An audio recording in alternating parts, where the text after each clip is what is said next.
वो जो बहुत बड़ा फर्क है वो मोदी नहीं है। वो बहुत बड़ा फर्क है स्पीड और स्केल में। आज भारत अभूतपूर्व स्पीड पर काम कर रहा है और अप्रत्याशित स्केल पर काम कर रहा है। अब भारत छोटा सोचता ही नहीं है।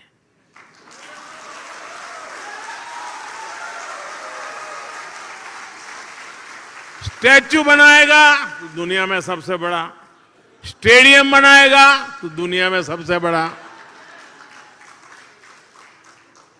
2014 के बाद से भारत ने 320 मिलियन से अधिक बैंक अकाउंट खोले हैं, बैंक में खाते खोले हैं।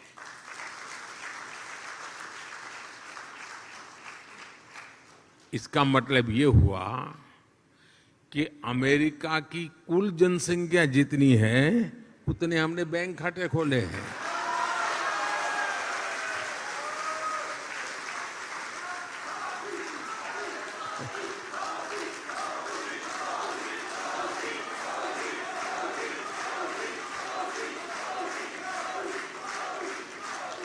दो 2014 के बाद से भारत ने करीब 3 करोड़ गरीब नागरिकों के लिए मुफ्त घर बनाए हैं। घर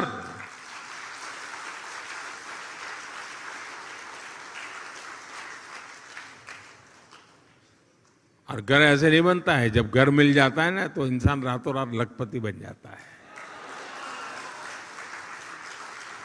और जब मैं 3 करोड़ घर की बात करता हूं उसका मतलब क्या है? इसका मतलब यह है कि ऑस्ट्रेलिया के परिवार को नहीं, ऑस्ट्रेलिया के हर नागरिक को घर मिल जाए, इतने घर बनाए हैं।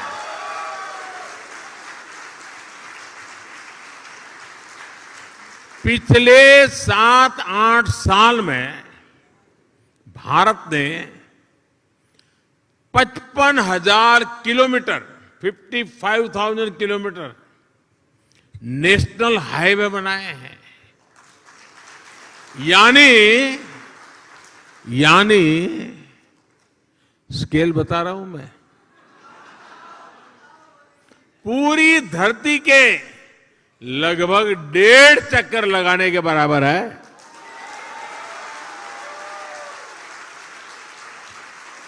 आज भारत आयुष्मान भारत योजना के तहत जितने लोगों को 5 लाख रुपए तक के मुफ्त इलाज की सुविधा दे रहा है,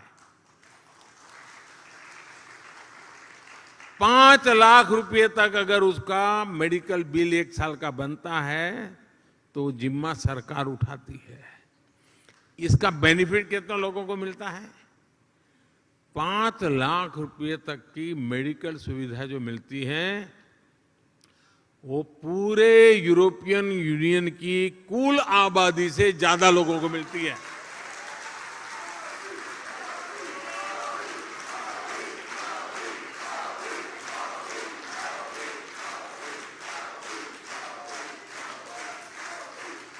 कोरोना काल में भारत ने जितनी वैक्सीन डोज अपने नागरिकों को लगाई और मुफ्त में लगाई, वो जो वैक्सीन डोज है ना, उसकी अगर मैं संख्या का हिसाब लगाऊं तो अमेरिका और यूरोपियन यूनियन उन दोनों की कुल आबादी जो है उससे 2.5 गुना ज्यादा डोज हमने हिंदुस्तान में लगाए।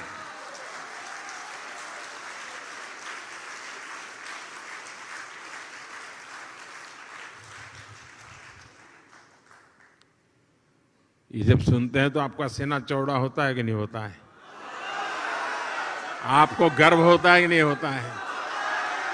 आपका माथा ऊंचा होता है कि नहीं होता है? और इसलिए मैं कहता हूं कि भारत बदला है। साथियों, आज का भारत अपनी विरासत पर गर्व करते हुए, अपनी विरासत को समृद्ध करते हुए, जड़ों से जुड़े रह करके आसमान छूने के लक्ष्य के साथ विकसित भारत बनाने के लक्ष्य को लेकर के अब निकल पड़ा है।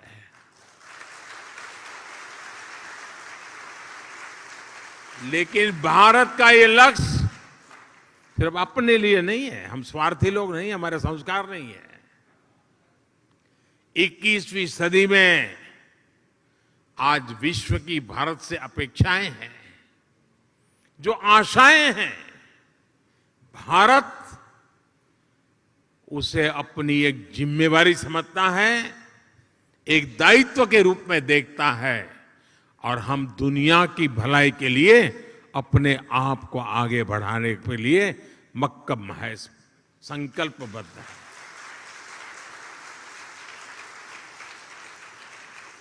आज अपने विकास के लिए भारत जब अमृत काल का रोडमैप तैयार करता है, तो उसमें दुनिया की आर्थिक राजनीतिक आकांक्षाओं का भी समावेश है। आज जब भारत आत्मनिर्भर भारत का विजन सामने रखता है, तो उसमें ग्लोबल गुड की भावना भी समाहित है। रिन्यूएबल एनर्जी के क्षेत्र में भारत ने वन सन, वन वर्ल्ड, वन ग्रिड का मंत्र दिया है।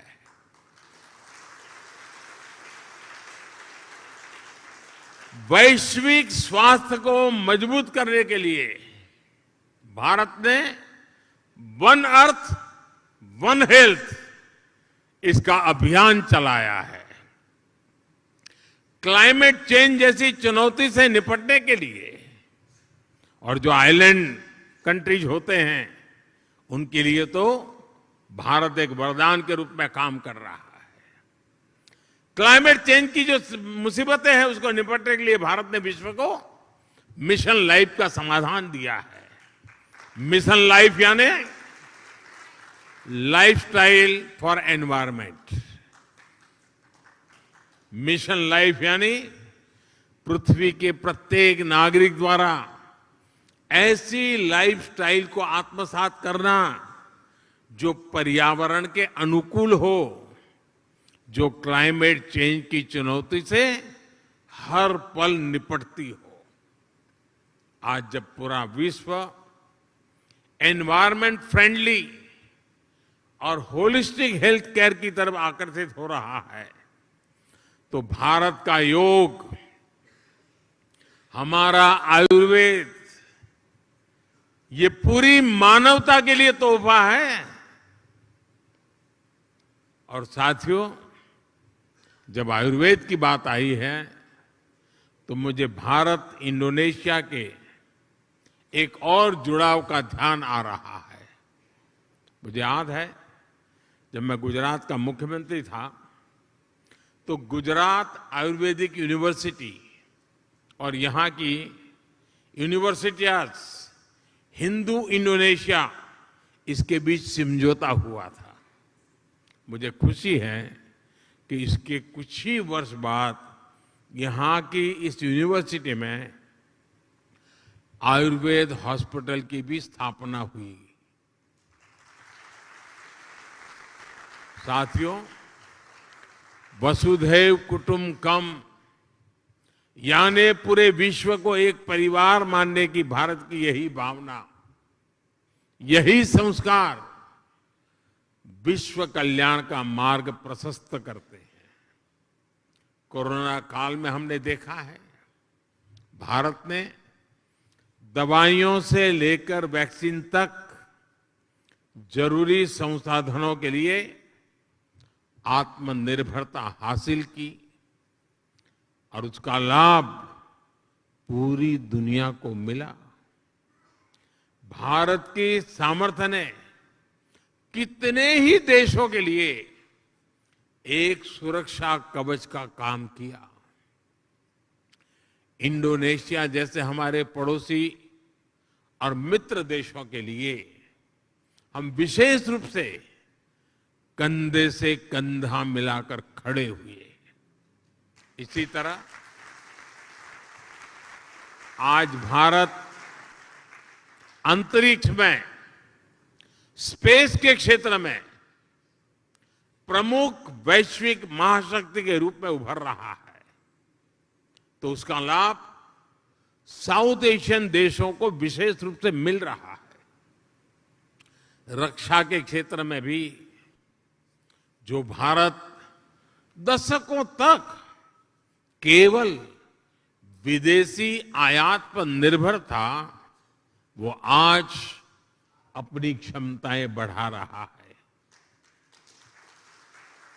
ब्रह्मोस मिसाइल हो या तेजस फाइटर प्लेन, इनका आकर्षण विश्व में लगातार बढ़ रहा है। आज भारत बड़े लक्ष्य तय कर रहा है और उन्हें प्राप्त करने के लिए भी पूरी मेहनत कर रहा है। संकल्प से सिद्धि का यही मंत्र आज 21वीं सदी के नए भारत की प्रेरणा बना हुआ है। आज इस अवसर पर मैं आप सबको अगले प्रवासी भारतीय सम्मेलन के लिए भी निमंत्रण देता हूं। जनवरी महीने में 9 जनवरी को यह कार्यक्रम होता है। इस बार ये आयोजन मध्य प्रदेश के इंदौर में होगा और इंदौर वो नगर है जो पिछले 5-6 बार से देश में स्वच्छ शहर के नाम पर हिंदुस्तान में नंबर 1 रहता है।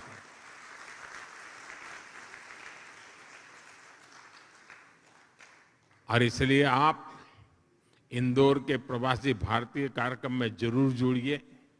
अपने निजी काम से लिए आ रहे हैं तो भी तारीख उसके साथ एडजस्ट कीजिए। और जब आप इंदौर आएंगे तो उसके 1-2 दिन के बाद ही अहमदाबाद में काइट फेस्टिवल होता है। इंडोनेशिया वाले काइट फेस्टिवल में न जाए ऐसा हो सकता है क्या? और जब आप आए, अकेले मत आना, सिर्फ अपने परिवार को ही लेकर के आकर के रुक मत जाना। कुछ इंडोनेशियन परिवारों को भी साथ ले आइए।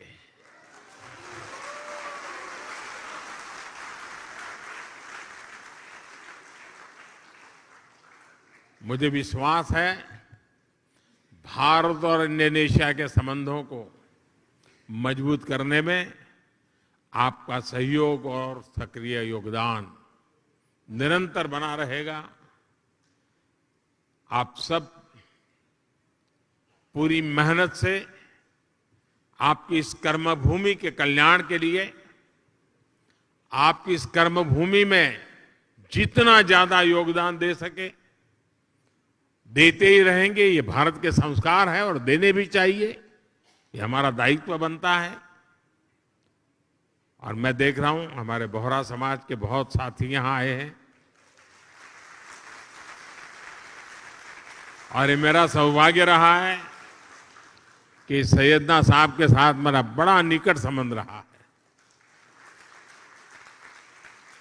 मुझे बहुत प्रसन्नता होती है, दुनिया में कहीं पर भी जाओ, कोई मिले या न मिले, मेरे बोहरा परिवार के लोग तो आएंगे ही।